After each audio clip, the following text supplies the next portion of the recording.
Hi, my name is Jonas and I'm from FH Münster, and I'm not quite sure how to break it to you, but I might know your password. So what's LDAP? Some of you may have heard of this protocol, as my not, so I will explain it briefly. LDAP is a protocol for managing and requesting information from directory services. For instance, my institute's address book is implemented via LDAP, as it is probably the case with your institute's address book as well. When I need to send an email, I can query the LDAP server for the person's name to retrieve their email address and send the message. And yeah, I wrote that email to myself. LDAP servers have a variety of use cases that go far beyond address books. They are also used for centralized authentication. For example, they enable single sign-on solutions. It's often used as a cooperative directory where it provides role-based access control, and it has many other critical use cases. But there had been no comprehensive studies on this topic. And to address this research gap, we developed a tool called LanDscAPe. So at first, it's a super tool, and I have heard ChatGPT is jealous, but please do not spread this word. So what does our tool do? Our tool scans the entire IP version for internet for hosts with open LDAP ports, identifies servers running, and assesses their configurations, including TLS setups. LanDscAPe also analyzes for personal data, sensitive information, and possible passwords, while ensuring a minimal impact on affected users.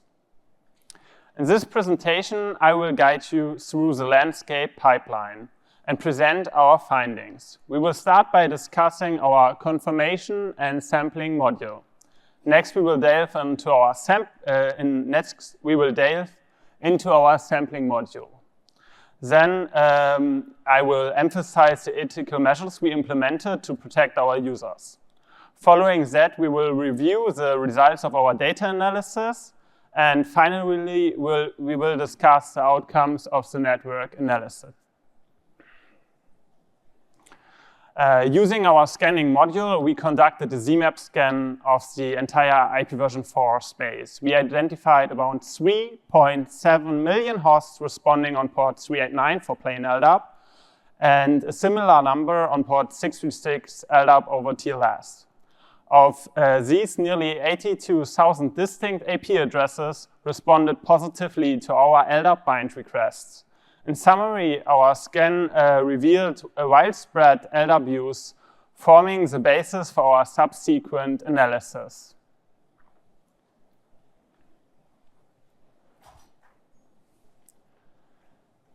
Given that we unfortunately cannot see the stop signs put up by the administrators in front of their server rooms, we took several precautions to minimize the potential harm of our study ourselves. First, we limited the sample size. For instance, a poorly configured LDAP server might return the complete directory to you in response to a simple query. To mitigate this, our tool was designed to request and process only minimal samples. We developed a unique counting method to count leaked credentials without actually transferring them, minimizing the risk of exposing sensitive data. We processed also all data on a secured internal server with restricted access to the research team. And once classified, data samples were deleted, retaining only metadata for our disclosure campaign. So last but not least, we conducted a disclosure campaign in a collaboration with the National Search. Yeah, but why did we have to do this? So let's continue with our sampling module. Our sampling module operates in a three-step process. First, we connect to each LDAP servers, and we connect with different connection types specified in the RFC. Initially, we request information without any bind at all. Then we perform a simple bind request with both username and password fields empty. And finally, we conduct an unauthenticated bind where we use an arbitrary username and we just leave the password field empty. We then collect configuration information and metadata, starting with the root DSE, which contains details on supported controls, extensions, features, and versions. We gather the schema, the naming context, and password policies, if available. Then we evaluate the data and publicly exposed on the servers. We collect specific entries through LDAP search requests. We request random samples, admin samples, and password samples. Each server request is limited to a maximum of 15 entries. Remarkably, many servers were willing to send data without even any bind at all. We retrieved the root DSE entry 92,000 times. In 95% of all cases, we have been able to retrieve this information without a bind at all. In almost 5%, we were not able to retrieve this information without a bind. However, we have been able to retrieve this information via a bind with an empty username and an empty password fields. And that indicates misconfiguration in authorization and authentication mechanisms. Alarmingly, we retrieved entries with credential attributes on almost 3,000 connections, highlighting our security concerns. However, the exposure of a sensitive attribute does not mean that the information is actually sensitive. For example, the information might be censored with asterisks or certain marks. So what does this data really tell us about the security of the server? Our data classification module identified two categories of issues. First, we identified sensitive configurations. 1/5 of the LDAP servers, so nearly 26,000, support SSL authentication. And researchers already identified most SSL mechanisms as insecure. A detailed list of problematic mechanisms is in our paper included. Furthermore, we identified 9,000 hosts exposing internal information, such as Microsoft Active Directory policies, which should not be publicly accessible at all. And our analysis also identified more than 600 servers with known vulnerabilities. Then we found personal data. 12,000 servers published at least one piece of personal information. This included names, email addresses, phone numbers, social security numbers, and even more.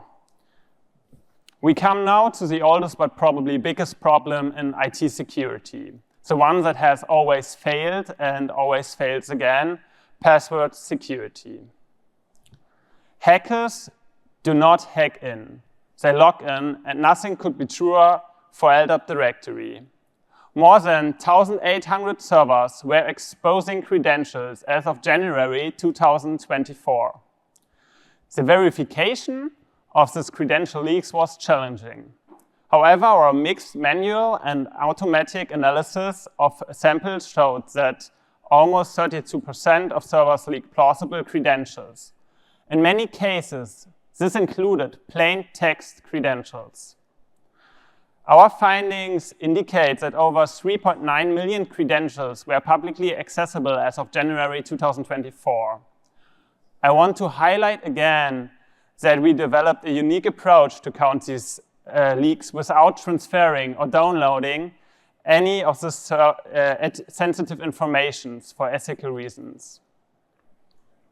So let me give you an example. The analysis uncovered that a university exposed more than 30,000 credentials, including email addresses and plain text passwords. And even worse, we found admin users. In total, we found 526 servers where at least one username contains the admin substring with the combination of a password leakage. Lastly, we focused on TLS configuration of these LDAP servers. The latest version is supported by 36% of TLS-enabled servers, but this support is significantly lower among servers leaking sensitive information. We also found that 65% of the servers use not recommended TLS cipher suits according to RFC guidelines. So we observed that this weaker cryptography often correlates with sensitive data leakage. Last, let's talk about our efforts to mitigate our findings. In February 2025, we disclosed the list of credential leaking servers to National Cert, which contacted the operators to evaluate the effectiveness of our disclosure campaign. We sent probes. These probes were designed to find at least one password leak. Out of the original 1,817 servers, 475 were no longer available, and 5 servers required authentication. While this shows a significant reduction in password leaking LDAP servers, a substantial number remains online. We conducted the first study on public LDAP servers on the internet. We uncovered 80,000 servers with 12,000 servers exposing personal data. Alarmingly, almost 2,000 servers revealed hashtags or clear text password totaling around 3.9 million user credentials. And most LDAP servers of those supporting TLS have configuration issues. We learned that these servers are available targets for attackers. Therefore, organizations must secure their LDAP servers. And last, a few final thoughts. We as researchers should work together to bring organizations to a more secure future. So in this collaborative mindset, thank you for joining me today.